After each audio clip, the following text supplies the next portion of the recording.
మోడీ చెప్పింది కరెక్టే కదా, ఎందుకంటే ఆయన ప్రభుత్వం వచ్చిన తర్వాత సిబిఐ ఈడీ కేసులు పెట్టిన వాళ్ళు 90% ప్రతిపక్ష నాయకులే కదా, అదే చెప్తున్నాడు. Is telling the numerical fact కదా. సో తమ ప్రభుత్వం వచ్చినాక ప్రతిపక్ష నాయకులు మేము లోపలేస్తున్నాం, ఇది కదా చెప్తున్నది. లోపల వేసడం మొత్తం మాకు సంతృప్తి చెందడం లేదు, వాళ్ళని పదవులు కూడా తొలగించాలి, ఇది ఓపెన్గా మోడీ చెప్తున్నాడు. సో నిజమే 90% మోడీ ప్రభుత్వంలో సిబిఐ ఈడీ అరెస్ట్ చేసిన నాయకులు, కేసులు పెట్టిన నాయకులంతా ప్రతిపక్ష నాయకులే.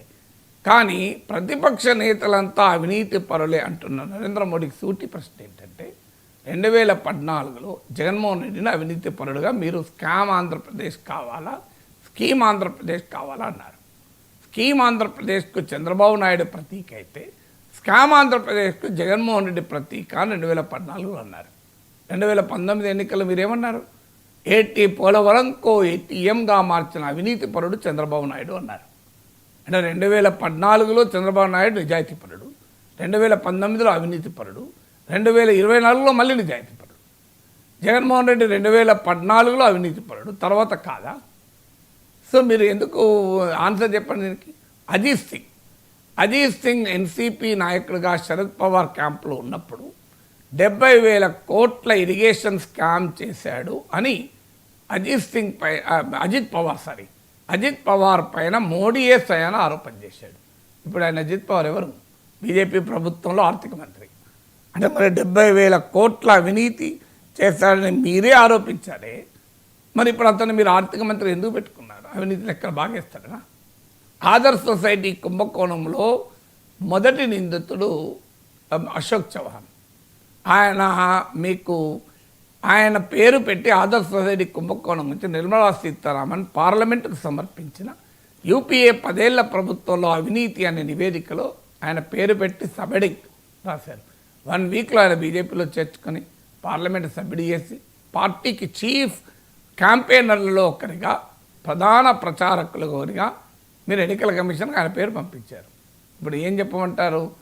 అంటే కాంగ్రెస్లో ఉంటే ఆయన అవినీతి పరుడు, బీజేపీలో ఉంటే నీతివంతుడు. హేమంత్ బిశ్వా శర్మ కాంగ్రెస్లో ఉన్నప్పుడు ఆయన పైన సిబిఐ కేసులు, ఈడీ కేసులు. ఆయన బీజేపీలో చేరాడు, ఆయన పైన ఏ కేసులు లేవు. ఇట్లా ఒక్కరి పేరు చెప్పమంటారా? 100 మంది పేర్లు చెప్పచ్చు దేశం అంతటా.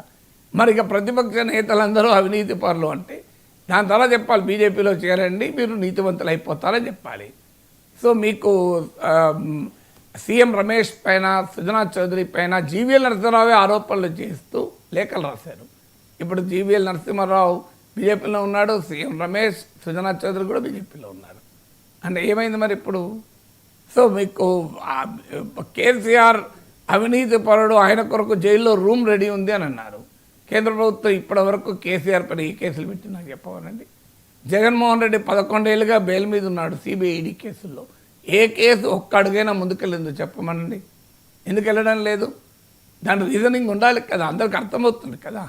సో మీరు యూపీఏ ప్రభుత్వంలో అనేక అవినీతి ఆరోపణలు చేశారు. 2G ఎక్స్పెక్ట్ కేసు దేశమంతా తిరిగి 2G కుంభకోణాన్ని రాజకీయంగా వాడుకొని ప్రధానమంత్రి అయ్యారు. 2G కుంభకోణంలో ఎవరికి శిక్ష పడింది చెప్పండి? ఆఖరికి జడ్జి ఏమన్నాడు? నేను ఉదయం 10 నుంచి 5 వరకు ఏళ్ల తరబడి ఎదురు చూశాను, ప్రాసిక్యూషన్ వారు ఏదైనా మెటీరియల్ తెచ్చి ప్రూవ్ చేస్తారేమోనని. కానీ ఏది ప్రూవ్ చేయలేకపోవడం వల్ల ఎవరూ దోషులు కారని నేను తీర్పు చెప్పాల్సి వస్తుందని ఆవేదన వ్యక్తం చేశాడు. మరి ఎందుకు ప్రాసిక్యూషన్ వదిలేసింది 2G కేసు? కాంగ్రెస్ పార్టీ నాయకులే కదా దాని మీద ఆరోపణలు ఉన్నాయి, ఎందుకు వదిలేశారు? అందరూ తెలుసు కదా, దాంట్లో డిఎంకే వాళ్ళు కూడా ఉన్నారు. డిఎంకే వాళ్ళని లోపలే తెలుసుకోలేదు, ఎందుకంటే వాళ్ళు రేపు ఎప్పుడన్నా ఉపయోగపడతారేమో కాదా ఇది? సో ఇంత బహిరంగంగా జరుగుతుంటే మీకు ఉద్ధవ్ ఠాక్రే వెనకాలన్నప్పుడు శివసేన ఎమ్మెల్యేల పైన సిబిఐ కేసులు, ఈడీ కేసులు. వాళ్ళు ఏక్నాథ్ షిండే నాయకత్వంలో తిరుగుబాటు చేశారు, కేసులు ఏమి కదలికలేదు, మెదలికలేదు. సో దీస్ ఆర్ ఆల్ ఒక్కటి కాదు కదా ఎగ్జాంపుల్స్. మధ్యప్రదేశ్లో వ్యాపం కుంభకోణం, దాన్ని ఇంతవరకు ఏమైనా ఇన్వెస్టిగేట్ చేశారా? మొత్తం దానికి పెట్టారు కదా. ఇప్పుడు యూపీఏలో అనేక కుంభకోణాల పేర్లు చెప్తారు, ఇందులో ఎవరికి ఎక్కడ శిక్ష పడిందో చెప్పాలి.